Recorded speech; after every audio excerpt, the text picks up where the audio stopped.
अस्सलाम वालेकुम क्लास 9। उम्मीद है आप सब खैरियत से होंगे। बिस्मिल्लाहिर्रहमानिर्रहीम। आज हमने शुरू करना है एक्सरसाइज 13.1 का क्वेश्चन नंबर 3। क्वेश्चन नंबर 1 और 2 मैंने पिछली वीडियो में एक्सप्लेन किए हैं, वो आप उधर जाकर देख सकते हैं। इधर हमसे क्वेश्चन नंबर 3 हम स्टार्ट करते हैं। क्वेश्चन नंबर 3 में हमसे पूछा गया one alphabet is selected at random from the word mathematics, find the probability of getting. आगे हमारे पास 6 पार्ट्स। क्वेश्चन में हमें बताया गया वन अल्फाबेट सिलेक्ट किया गया है एट रैंडम। हमने कोई भी अल्फ़ाबेट मतलब कि हमारे पास पार्ट्स में दिए गए हैं, वो अल्फ़ाबेट हमने देखने हैं। क्वेश्चन में हमें ये बताया गया कि हमारे पास रैंडम वर्ड दिया, उन्होंने कोई भी रैंडम का मतलब होता है कि कुछ भी उठा के मतलब कि कोई भी चीज़ दे देते हैं।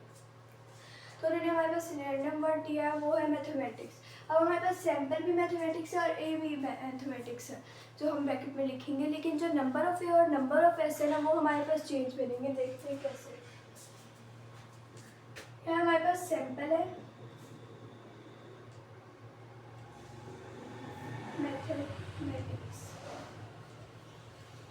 बड़ा है हमारे पास।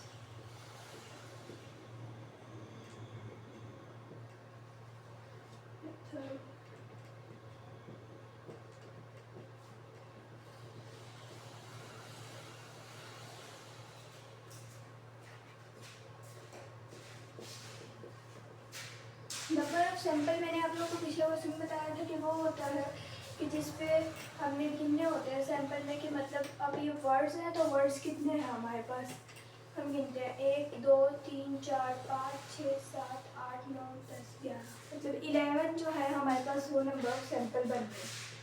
हमारे पास नंबर ऑफ सैंपल आ गया। लेकिन हमें फार्मूले में नंबर ऑफ ए और नंबर ऑफ सैंपल दोनों की ज़रूरत है, तो अब हम नंबर ऑफ सैंपल भी निकालेंगे, नंबर ऑफ सैंपल निकालेंगे, नंबर ऑफ ए भी निकालेंगे। ए निकालने के लिए हमें क्वेश्चन देखना पड़ेगा कि क्वेश्चन में क्या कहा गया। उन्होंने कहा है find the probability of getting vowel, मतलब वॉवल अगर आए तो उसकी प्रोबेबिलिटी क्या होगी।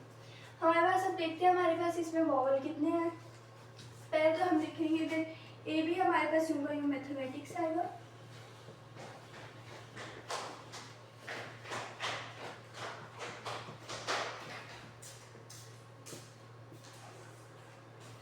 और नंबर ऑफ ए हम निकालेंगे।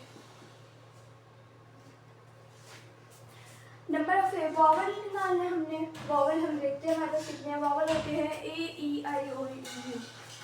ये एम नहीं आता, ए आता है 1 ई 2 आई 3 और ये 1 ए और 4।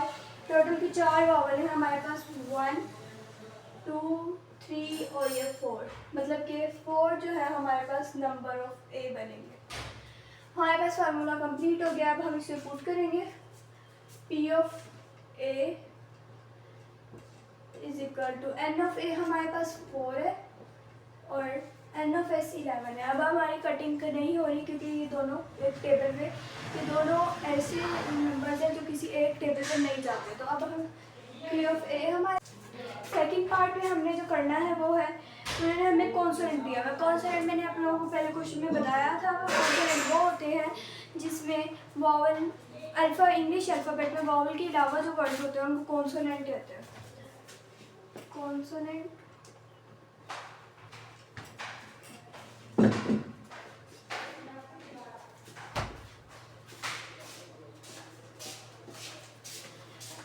सैंपल हमारे पास यूँ का यूँ 11 ही आएगा। जैसे मैं आप लोगों को क्लियर करने के लिए दोबारा लिख देती हूँ।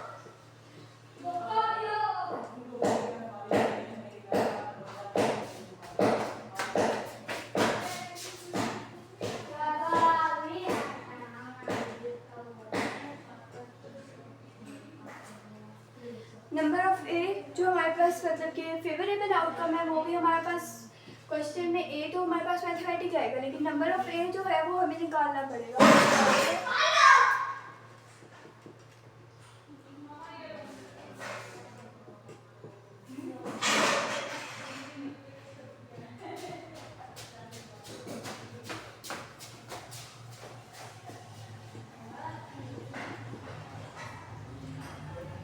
अब पहले पार्ट में हमने वॉवल निकाले थे। वॉवल वो होते हैं ए ई आई ओ यू, और कॉन्सोनेंट वो होते हैं जो वॉवल के अलावा हों।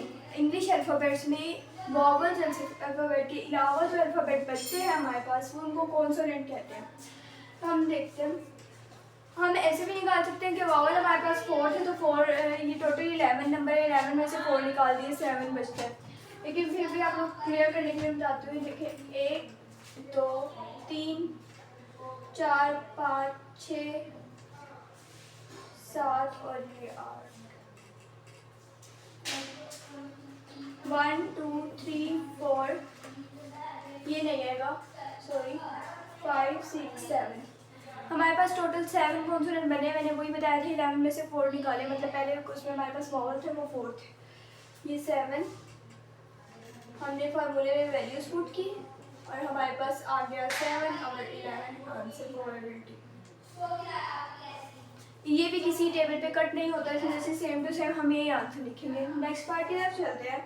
नेक्स्ट पार्ट में हमारे पास है सिर्फ ई एन ई उन्होंने कहा है, मतलब कि सिर्फ ई निकालना है हमें। एन ई अब वही सैंपल में हमें फिर से मैथमेटिक्स लिखना पड़ेगा। सैंपल में हमने मैथमेटिक्स लिखा,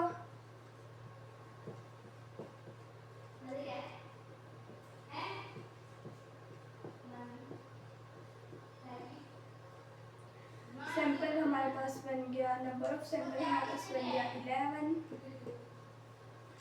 और ए जो हमारे पास है वो भी मैथमेटिक्स।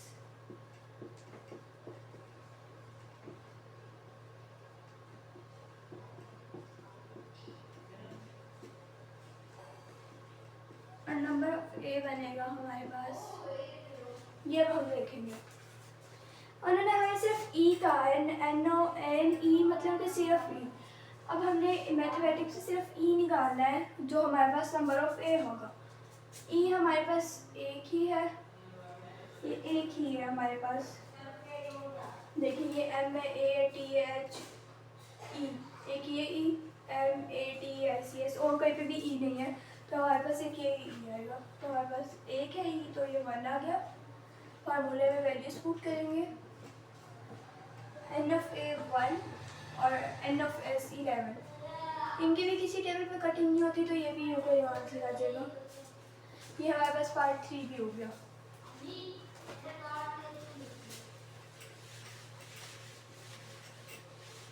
हम चलते हैं पार्ट 4 की तरफ। पार्ट 4 है हमारे पास N A, same to same वैसे ही जैसे हमने एन ई निकाला वैसे ही एन ए भी निकालेंगे। सैंपल हमारे पास 11 आएगा,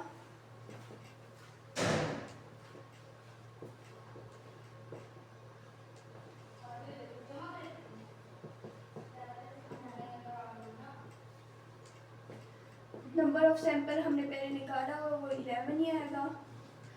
और ए हमारे पास मैथमेटिक्स ने क्या हम निकालेंगे अभी।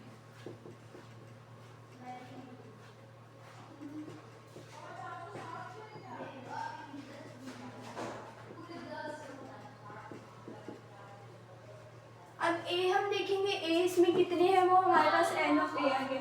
ए हमारे पास एक तो ये है और एक ये है, मतलब कि 2 ए हमारे पास, तो 2 हमारे पास जो है वो एन ऑफ ए आ जाएगा। फार्मूले में हम वैल्यू पुट करेंगे 2 और 11, ये भी एक टेबल में कट नहीं होते तो ये हमारे पास आंसर आएगा। फिर हम चलते हैं क्वेश्चन पार्ट 5 की तरफ। पार्ट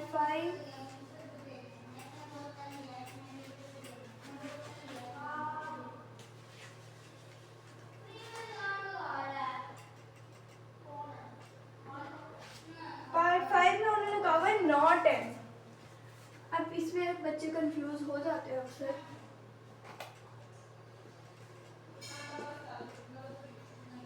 कि पहले तो हमें कहा हुआ था कि ये चीज़ होनी चाहिए, लेकिन अब हमें कहा गया कि ये नहीं होनी चाहिए, तो इसको कैसे करेंगे? इसको भी हम सेम टू सेम वैसे करेंगे, इसमें भी कोई कंफ्यूजन की बात नहीं है वैसे, क्योंकि ये देखिए ये तो हमारे पास ही आएगा।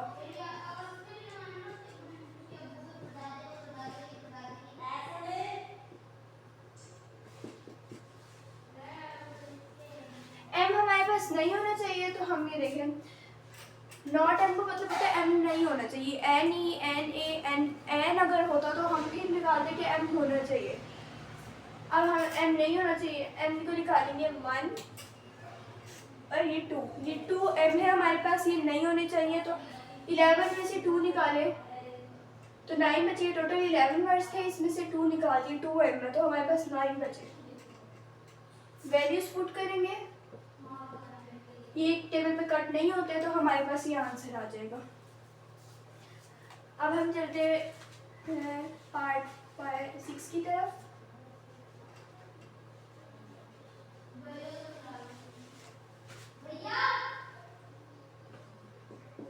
पार्ट एफ में पार्ट 6 जो है उन्होंने उसमें कहा हुआ है नॉट टी, वही नॉट एम की तरह सेम टू सेम, ये भी वैसे ही सॉल्व होगा।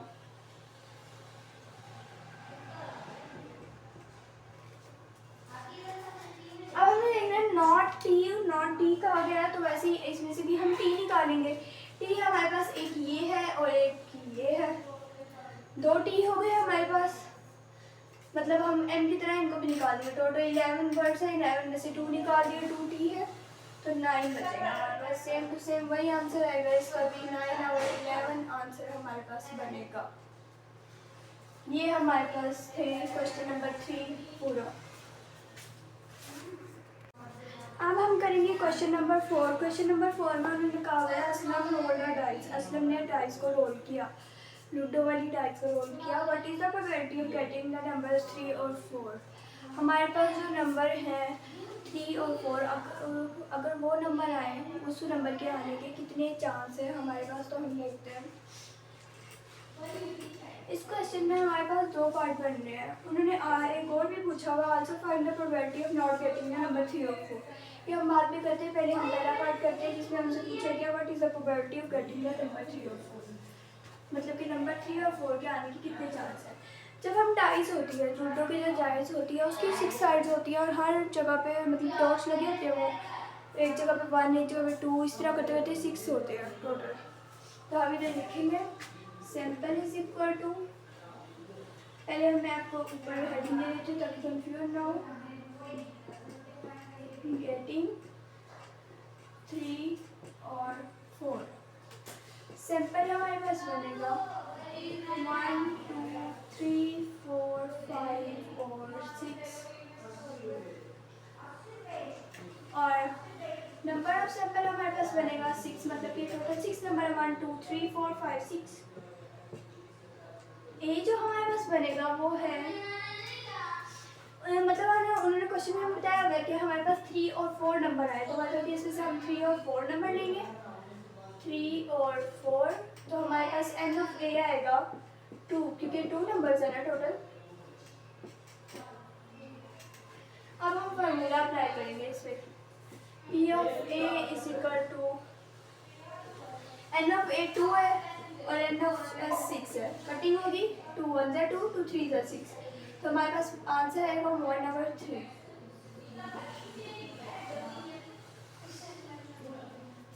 इसी तरह अब हम पार्ट बी करेंगे जिसमें उन्होंने कहा हुआ नॉट गेटिंग 3 और 4। पहले हमें क्या किया था, गेटिंग 3 और 4, और उसमें हमें कहा गया है नॉट गेटिंग 3 और 4। सैंपल हमारे पास आएगा यूं 1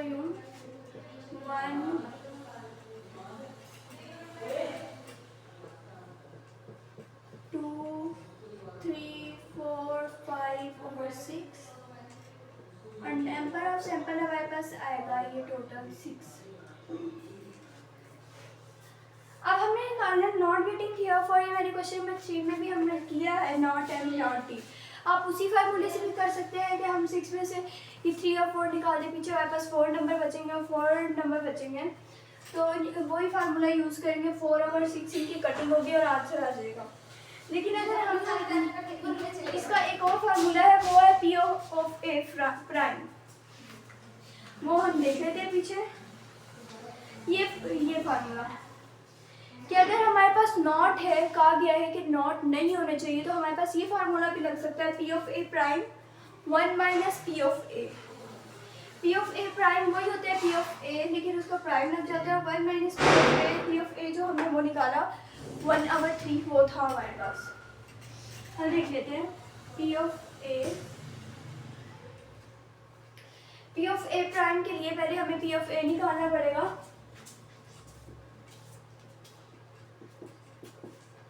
वो हमने निकाला था a इज इक्वल टू 3 और 4 और n ऑफ a जो हमारे पास है वो 2।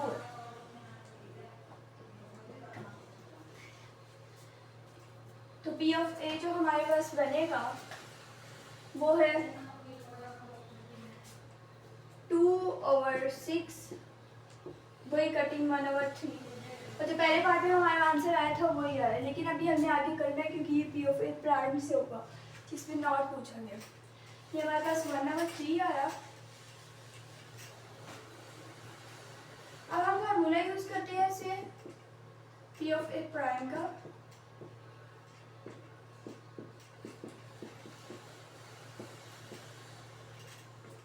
पी ऑफ ए प्राइम का फार्मूला है हमारे पास n माइनस पी ऑफ ए।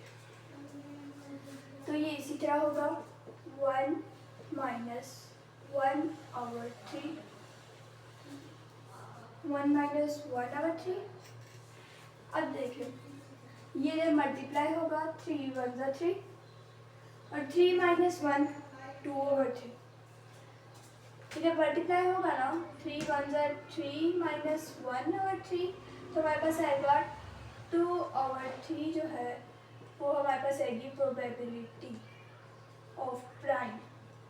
मतलब कि अगर हम नॉट गेटिंग लगाएं, नॉट गेटिंग 3 और 4 में ये वाला फार्मूला लगाएं तो ये आंसर आएगा। मैं आपको उस फार्मूले से भी करवा सकती हूँ, जो आपको इजी लगे आप उससे कर सकते हो। उस फार्मूले से भी आपका आंसर गलत नहीं आएगा। देखते हैं उस फार्मूले से क्या आएगा। अब हमारे पास उस फार्मूले से करें तो हमारे पास ये चेंज होगा ना 1 2 5 और 6, मतलब कि हमारे पास नॉट 3 और 4 नहीं आना चाहिए। ये हमारे पास टोटल नंबर बने 1 2 3 4 4 बने। हम अगर इसको करें तो हमारे पास आएगा P of A is equal to 4/6 2 2 ज़ा 4 2 3 ज़ा 6 से कटिंग हुई 2 को टेबल पे और ये हमारे पास आंसर आ गया 2/3। पी ऑफ ए प्राइम में भी हमारे पास वही आंसर आ रहा था। मैंने फार्मूला लिख लिया पी ऑफ ए प्राइम का 1 minus P of A. P of A prime में भी हमारे पास 2/3 आ रहा था और पी ऑफ ए में भी हमारे पास 2/3 आ रहा है। आप लोगों को जो इजी लगे आप उससे कर सकते हैं, आपका किसी में भी गलत नहीं होगा। ख्याल रखिएगा अपना। अल्लाह हाफिज़।